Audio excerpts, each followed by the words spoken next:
cannot speak for themselves. Pero siguro baka hindi pa nila matanggap. Bago ng leadership, I'm very happy. It's time for healing and move on na tayo. Set aside all the differences and work again for the sake of the Filipino people. Do you think the set aside yung differences, considering na wala pa yung mga minority senator doon?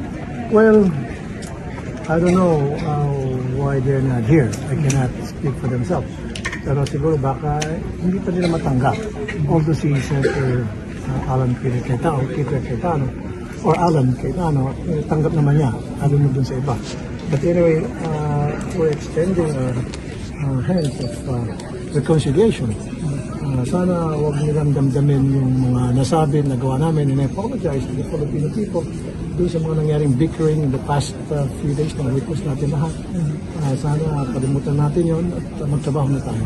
Do you think magiging normal, maayos na yung operation ng Senate starting today? I hope so. Siguro naman, most of the senators sa minority, I know for a fact that some of them are decent, level-minded senators. So, they'll come to the senses na kailangan makamove on na rin tayo alang-alang sa taong bayan at magtrabaho na. Ngayon, yung mga ayaw magtrabaho, nasa kanila na yun. Will kayo mag-reach out sa kanila, sir? Of course, dapat kami mag-reach out kami majority. We will reach out to them. I'm sorry? That I don't know. Maybe they're trying to lick their wounds. I don't know. I mean, well, ginagawa naman talaga yan. And then, makarecover sila. And this is my message doon sa mga taga-minority. Mga boss, kalimutan natin yung mga nangyari, mga nasabi, mga nagawa. Tapos na yun, sport lang. Magtrabaho na tayo. Sir, papayag ba kayo na nasa inyo ang leadership pero kanila daw ang Blue Ribbon Committee? According to Senator Ay, hindi pwede kasi kami na yung bago na ano.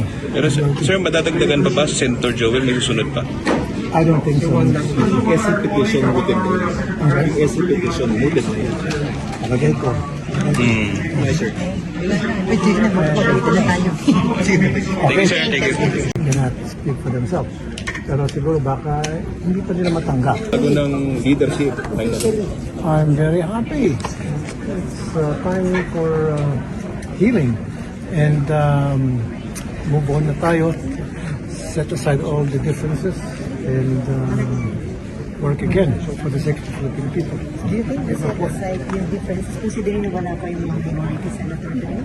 Well, I don't know why they're not here. I cannot speak for themselves. Pero siguro baka hindi pa nila matanggap.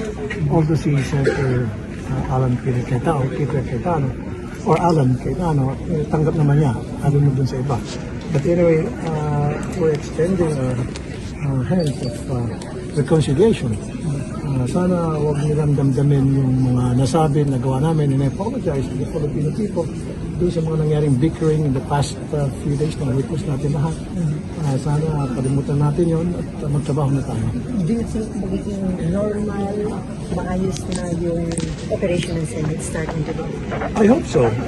Siguro naman, most of the senators sa minority, I know for a fact that some of them are decent, level-minded senators. So, they'll come to the senses na kailangan makamove on na rin tayo alang-alang sa taong bayan at magtrabaho na. Ngayon, yung mga ayaw magtrabaho, nasa kanila na yun. Will kayo mag-reach out sa kanila, sir? Of course, dapat kami mag-reach out kami majority. We will reach out to them. I'm sorry? That I don't know. Maybe they're trying to lick their wounds. I don't know. I mean,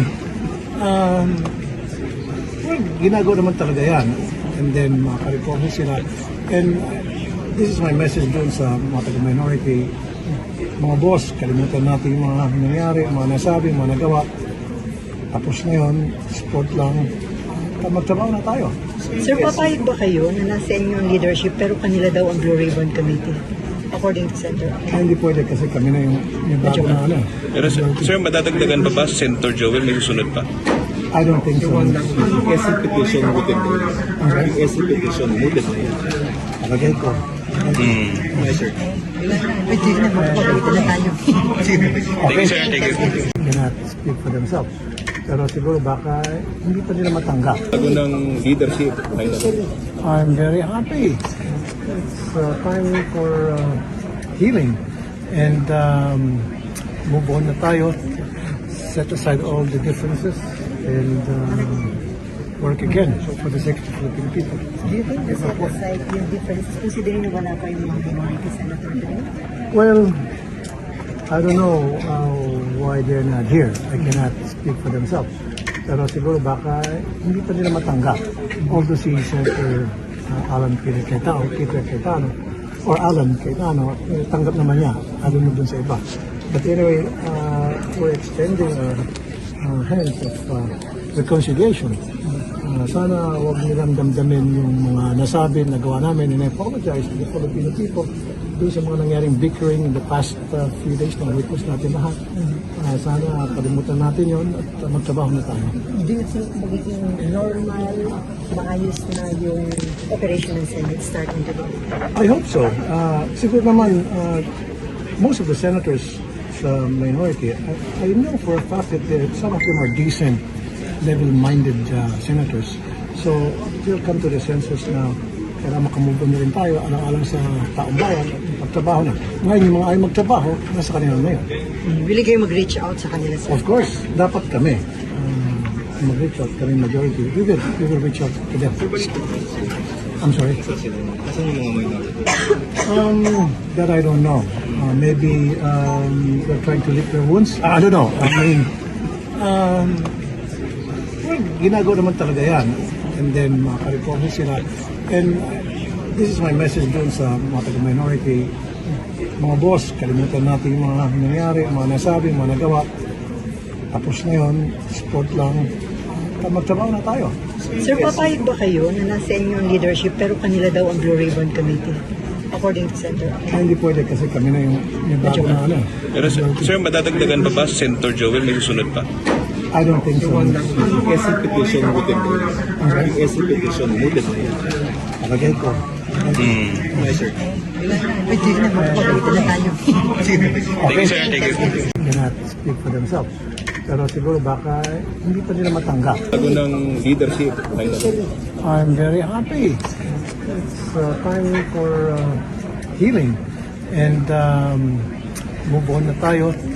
Set aside all the differences and work again for the sake of the Filipino people. Do you think na set aside yung differences, considering na wala pa yung mga minority senator today?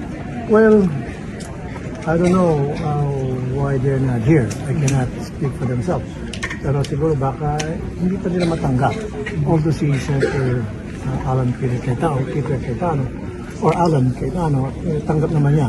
I don't know dun sa iba. But anyway, we're extending our hands of reconciliation. Sana huwag nilang damdamin yung mga nasabi, nagawa namin, and I apologize to the Filipino people doon sa mga nangyaring bickering in the past few days na witness natin lahat. Sana kalimutan natin yon at magtrabaho na tayo. Do you think magiging normal, maayos na yung operation ng Senate starting today? I hope so. Siguro naman, most of the senators sa minority, I know for a fact that some of them are decent, level-minded senators. So, they'll come to the senses na kailangan makamove on na rin tayo alang-alang sa taong bayan at magtrabaho na. Ngayon, yung mga ayaw magtrabaho, nasa kanila na yun. Will kayo mag-reach out sa kanila, sir? Of course, dapat kami mag-reach out kami majority. We will reach out to them. I'm sorry? Asan yung mga minority? That I don't know. Maybe they're trying to lick their wounds. I don't know. I mean, well, ginagawa naman talaga yan. And then, makarecover sila. And this is my message doon sa mga taga-minority. Mga boss, kalimutan natin yung mga nangyari, mga nasabi, mga nagawa. Tapos na yun, sport lang. Magtrabaho na tayo. Sir, papayag ba kayo na nasa inyo ang leadership pero kanila daw ang Blue Ribbon Committee? According to Senator. Hindi pwede kasi kami na yung bago na ano. Pero sir, madadagdagan pa ba si Senator Joel? May susunod pa? I don't think so. Yung SC petition mooted na yun. Yung SC petition mooted na yun. Palagay ko. Yes, sir. Wait, hindi na magpapagalitan na tayo. Thank you, sir. Thank you.